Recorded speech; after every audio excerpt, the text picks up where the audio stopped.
Hello বন্ধুরা, welcome back to my channel. বন্ধুরা, তোমরা সবাই কেমন আছো? আশা করছি সকলেই খুব ভালো আছো। আজকে আমি বন্ধুরা তোমাদের জন্য আবারও একটা পিঠের রেসিপি নিয়ে চলে এসেছি। আজকে আমি তোমাদেরকে দেখাবো বন্ধুরা খিলি পিঠে বানিয়ে, একদম গ্রামের মতো খিলি পিঠে বানিয়ে, যেটা কিনা তোমরা শহরাঞ্চলে থাকলেও কিন্তু গ্রামের মতন পিঠে শহরেই বানাতে পারবে আর খেতেও পারবে। তো রেসিপিটা শেষ পর্যন্ত দেখতে থাকার অনুরোধ রইল বন্ধুরা। যদি ভালো লাগে তাহলে লাইক, কমেন্ট, শেয়ার, সাবস্ক্রাইব করতে একদম ভুলবে না। আর প্লিজ ভিডিওটা তোমাদের বন্ধুদের সাথে শেয়ার করে দেবে, যাতে তারাও কিন্তু পিঠেটা বানিয়ে খেতে পারে। আর আমার নতুন বন্ধুদের বলবো, প্লিজ তোমরা চ্যানেলটা সাবস্ক্রাইব করে নাও, যারা এখনও চ্যানেলটা সাবস্ক্রাইব করোনি। তো বন্ধুরা, এরপর আমরা আমাদের রেসিপিটা শুরু করব। তার আগে বলে রাখি, তোমরা শেষ পর্যন্ত দেখবে কিন্তু ভিডিওটা স্কিপ না করে। এই দেখো, প্রথমে নিয়েছি চালের গুঁড়ো। এটা কিন্তু ভাতের চালের গুঁড়ো, ঠিক আছে? যে চালটা আমরা খাই সেই চালের গুঁড়ো। সামান্য একটু নুন দিয়ে চালটা আমি মেখে দিলাম ভালো করে, খুব ভালোভাবে মিশিয়ে নিলাম। সামান্য একটু নুন দিলেই কিন্তু হয়ে যাবে। এরপর হালকা একটু গরম জল দিয়ে এটাকে আমি ভালোভাবে মেখে নেব। এই দেখো, একটা ডো তৈরি করে নিয়েছি বন্ধুরা। আর এইখানে দেখো, এটা হচ্ছে নারকেলের পুর। এটা কিভাবে বানিয়েছি আমার চ্যানেলে আছে, তোমরা চাইলে দেখতে পারো। এটা কিন্তু বানাতে হবে। এই দেখো, এখানে নিয়েছি আমি কাঁঠাল পাতা। এই দেখো, এই রকম সাইজের কাঁঠাল পাতাগুলো নিতে হবে। এরপর এটাকে এইভাবে মুড়তে হবে।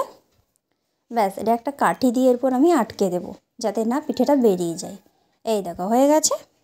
দেখো কত সুন্দর তৈরি হয়ে গেছে বন্ধুরা আমাদের খিলি পিঠে বানানোর জন্য। এরপর যে আমরা চালের গুঁড়োটা মেখেছিলাম ডোয়ের মতো করে, সেটার মধ্যে দিয়ে দিলাম।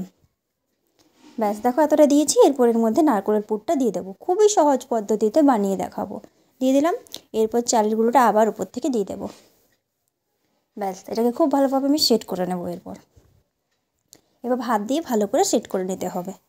ব্যাস হয়ে গেছে। এভাবে দেখো, আমি সবগুলো বানিয়ে নিয়েছি।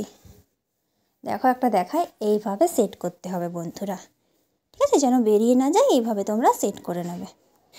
দেখো কত সুন্দর লাগছে দেখতে। ব্যাস, এরপর আমি পিঠেটা সেদ্ধ হতে দেবো।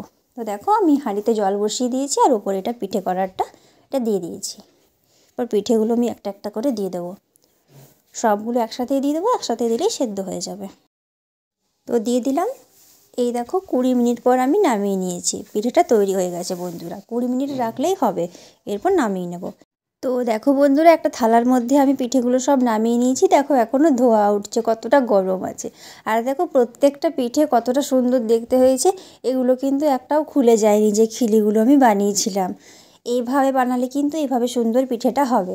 তো দেখো, তোমাদের এরপর একটা খুলে দেখায় কতটা সুন্দরভাবে তৈরি হয়েছে পিঠেটা। এই দেখো বন্ধুরা, কত সুন্দর ডিজাইনটা হয়ে গেছে। তো চলো ভেঙে দেখায় একটা। এই দেখো, ভেতরে এরকম ঠাসা পুর থাকবে। তো দেখো বন্ধুরা, সবগুলো আমি খুলে নিয়েছি। দেখতে ঠিক এরকম হয়েছে। তো বন্ধুরা, তোমাদের রেসিপিটা কেমন লাগলো কমেন্টসের মাধ্যমে জানাতে কিন্তু একদম ভুলবে না বন্ধুরা। দেখো, পাতার যে দাগটা থাকে, ডিজাইনটা, সেটা কিন্তু পিঠের মধ্যে চলে এসেছে।